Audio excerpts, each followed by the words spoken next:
Desde la antigüedad, la India ha sido un hervidero de pueblos, de movimientos religiosos, de culturas y de intereses comerciales atraídos por sus riquezas naturales.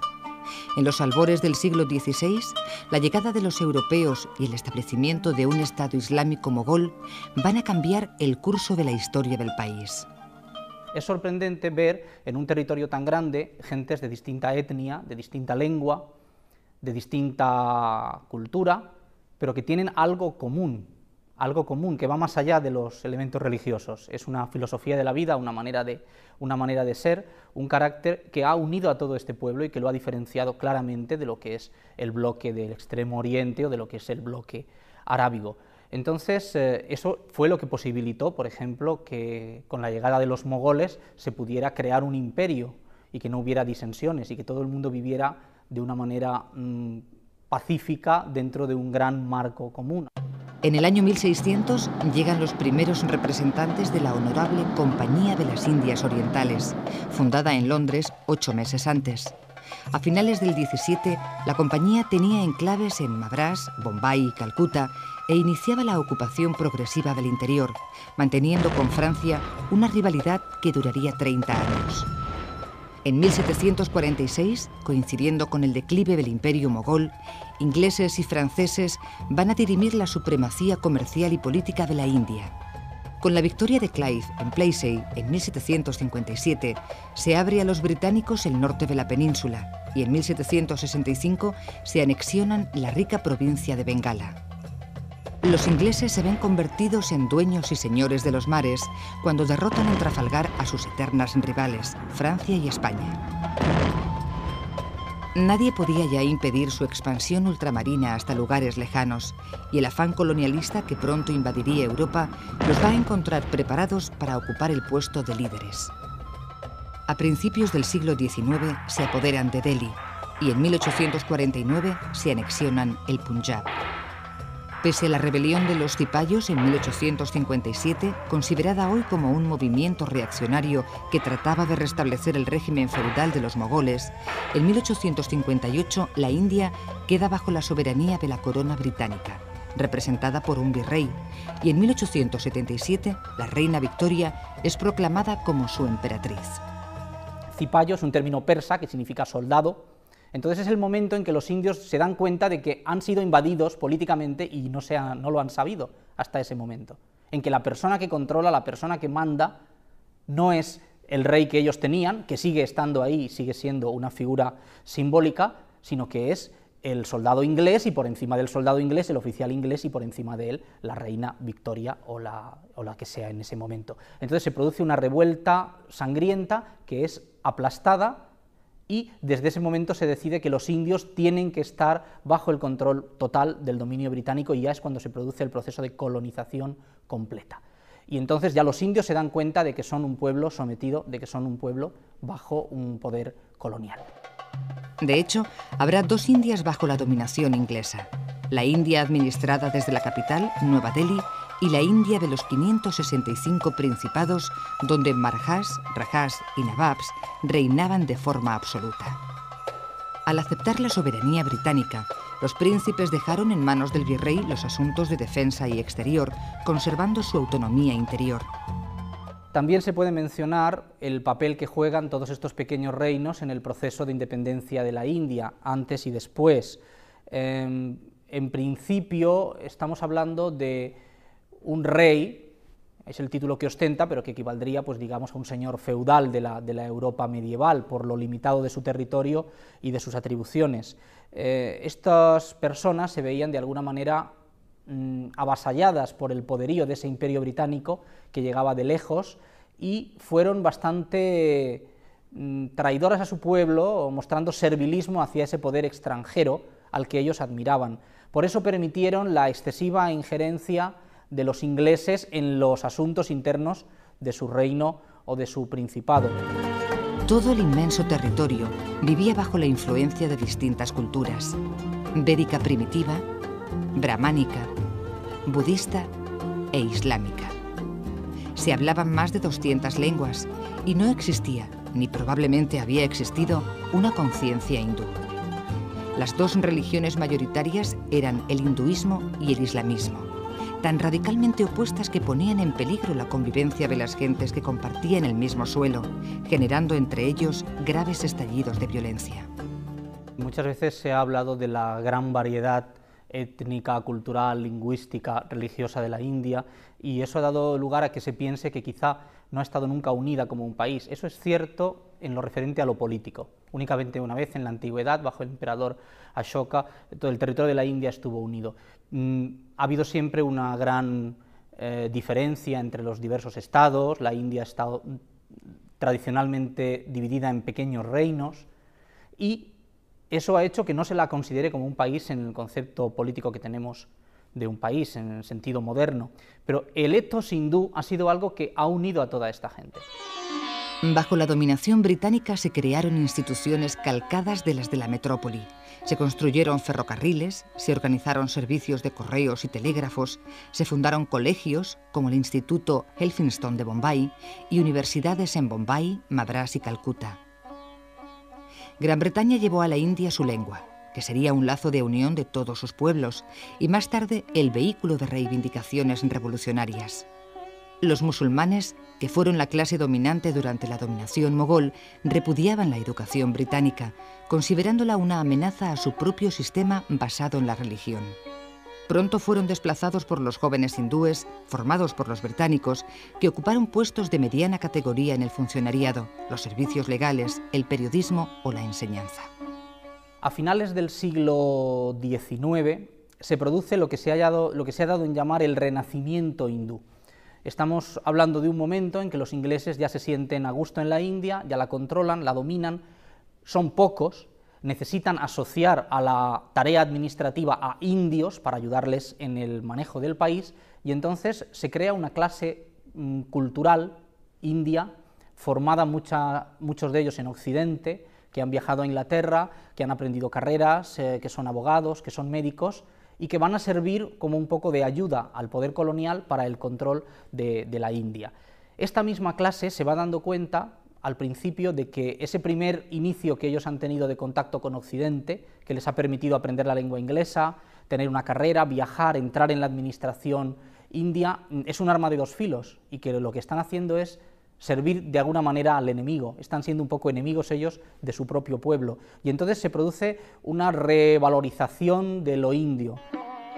La dominación británica pronto es cuestionada por el movimiento organizado en torno al Congreso Nacional Indio, creado en 1885 por graduados de la Universidad de Calcuta, con el apoyo de los liberales británicos.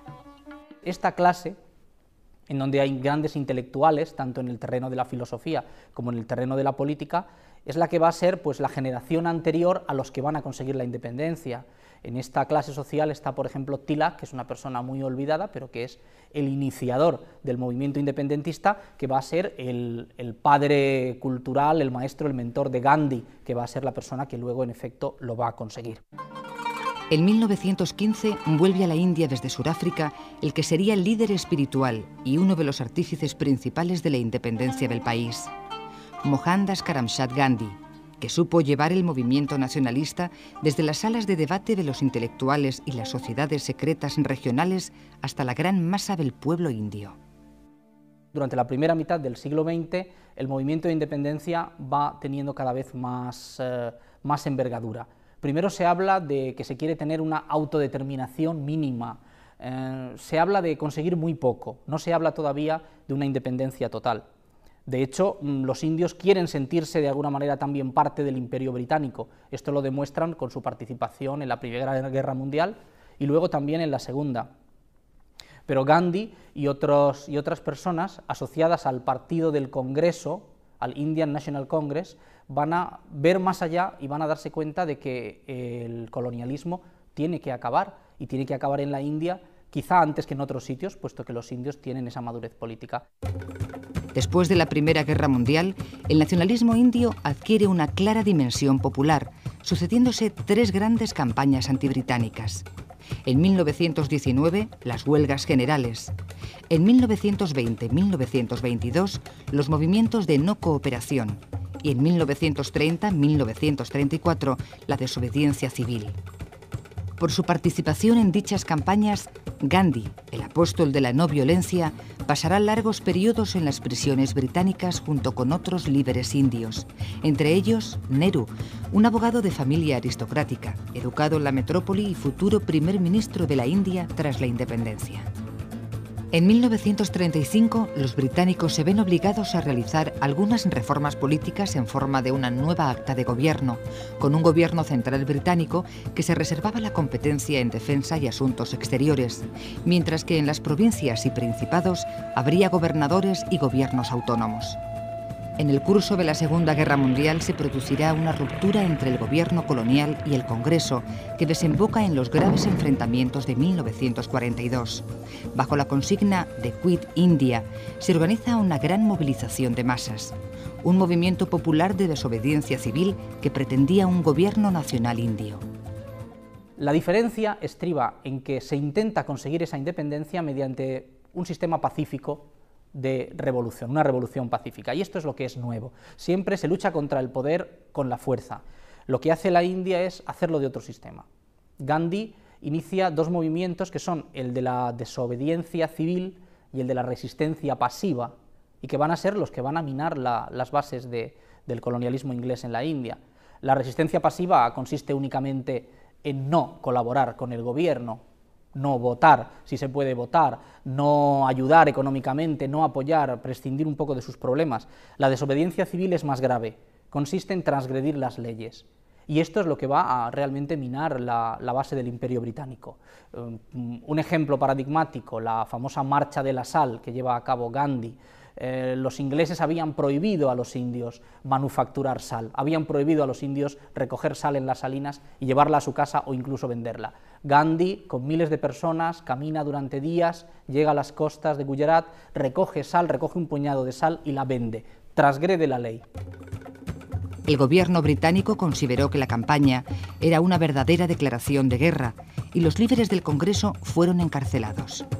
En toda la India se sucedieron violentas manifestaciones antibritánicas.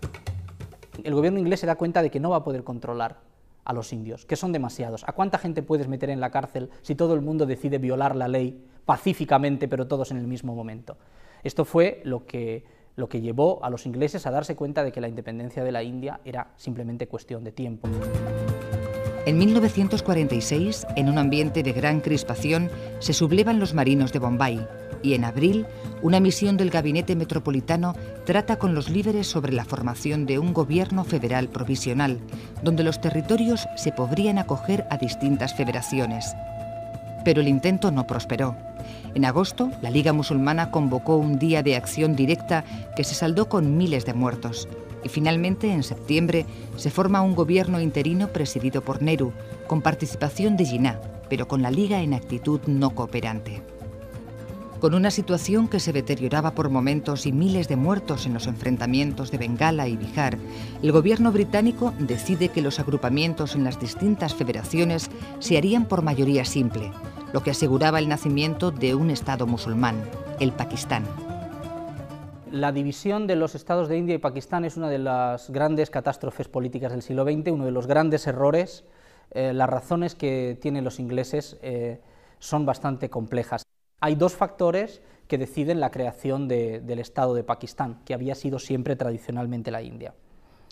Había una parte de la población musulmana de la India, hoy la llamaríamos extremista o fundamentalista, que temía que si la India era independiente, el hecho de que la mayor parte de la población fuera hindú implicaría que los musulmanes tendrían menos parte en el gobierno y en la determinación de ese nuevo país. Pensarían quizá que iban a ser sometidos por los hindúes o que los musulmanes estarían, ya que estaban en inferioridad numérica, que estarían también siendo ciudadanos de segunda clase.